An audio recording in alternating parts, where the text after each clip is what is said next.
Welcome to IELTS.net podcast. Ace your IELTS speaking, mastering the tough decision at work question. Are you preparing for the IELTS speaking test and feeling anxious about how to tackle challenging questions? Don't worry. In this comprehensive guide, we'll walk you through one of the most common topics in IELTS speaking part 2, describing a time when you had to make a tough decision at work. We'll provide you with expert tips, sample answers, and key vocabulary to help you excel in your IELTS speaking exam. Understanding the IELTS speaking test structure. Before we dive into the specific topic, let's quickly review the structure of the IELTS speaking test. Part 1, Introduction and Interview, 4 to 5 minutes. Part 2, Long Turn, 3 to 4 minutes. Part 3, Two-way discussion, 4 to 5 minutes. Our main focus will be on Part 2, but we'll also cover related questions for Parts 1 and 3 to give you a comprehensive preparation. Part 1, Introduction and Interview. In this section, the examiner may ask you some general questions about work and decision-making. Here are some possible questions and sample answers. Do you work or are you a student? What kind of decisions do you usually make at work/school? Do you find it easy to make decisions? Sample answer, Band 7-8. I'm currently working as a marketing specialist at a tech company. In my role, I often have to make decisions about campaign strategies and budget allocation. While I wouldn't say decision-making is always easy, I've developed a systematic approach that helps me weigh the pros and cons effectively. Part 2, Long Turn. Now let's focus on the main topic, describing a time when you had to make a tough decision at work. Here's a sample cue card. Describe a time when you had to make a tough decision at work. You should say what the decision was about, why it was a difficult decision, how you made the decision, what the outcome was. Sample answer, Band 7-8. I'd like to talk about a challenging decision I had to make at my previous job as a project manager. The decision was whether to extend a crucial project deadline or deliver it on time with fewer features than initially promised. This was a particularly difficult decision because both options had significant consequences. On one hand, extending the deadline would disappoint our client and potentially damage our reputation. On the other hand, delivering an incomplete product could lead to dissatisfaction and loss of future business. To make this decision, I followed a structured approach. First, I gathered input from my team members and stakeholders. Then, I analyzed the potential risks and benefits of each option. I also consulted with senior management to understand the company's priorities. After careful consideration, I decided to propose a compromise solution to the client.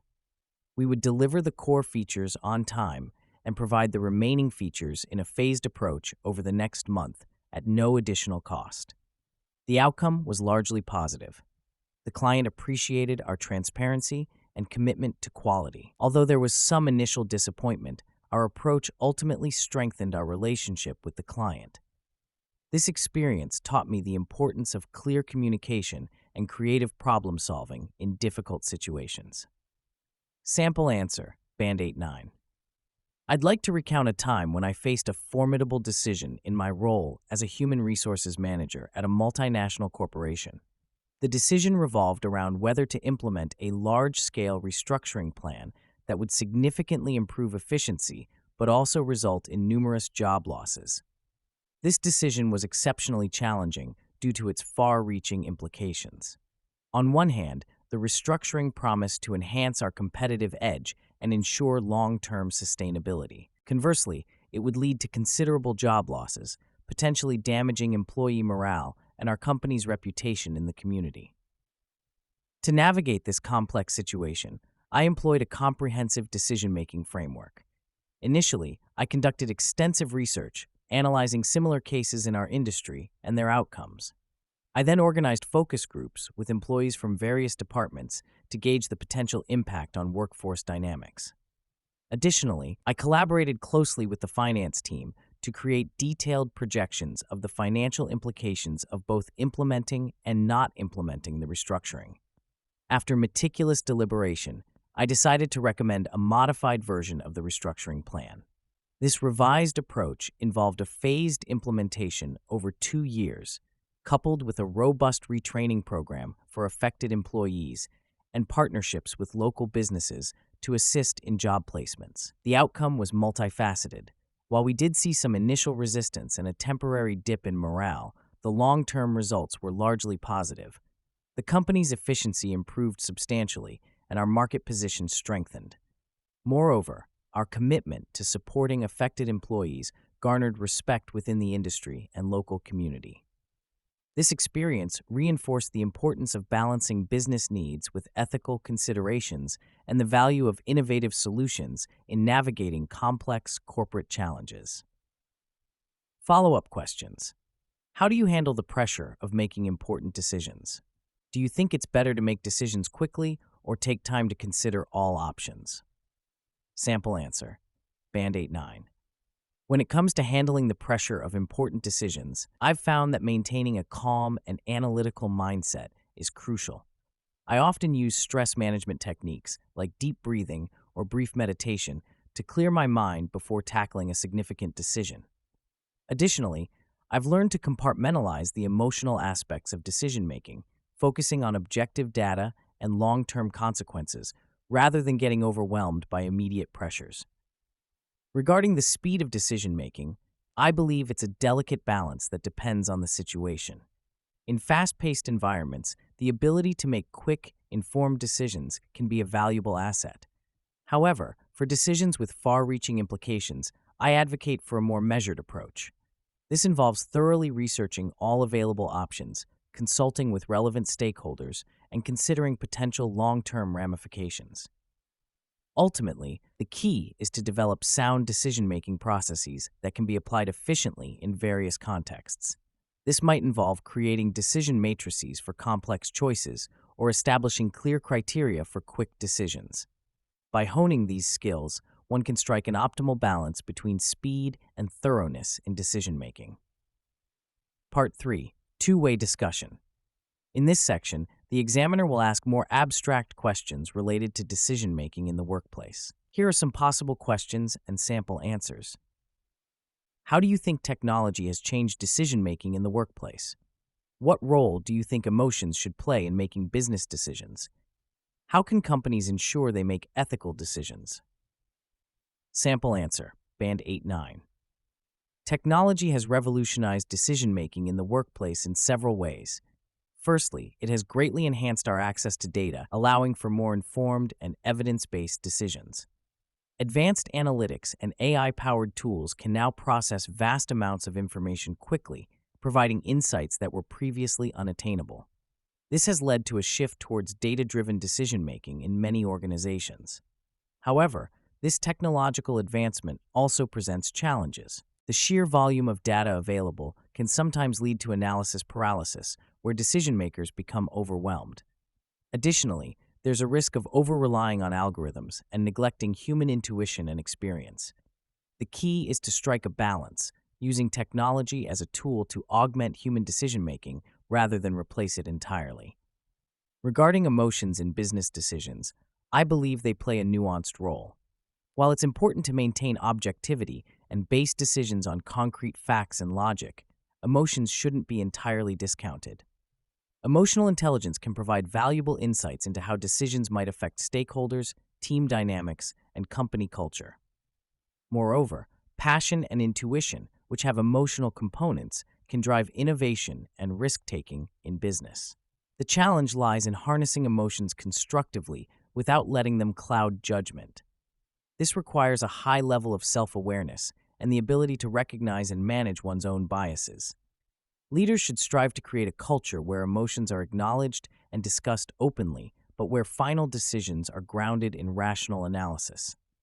As for ensuring ethical decision-making in companies, this requires a multifaceted approach.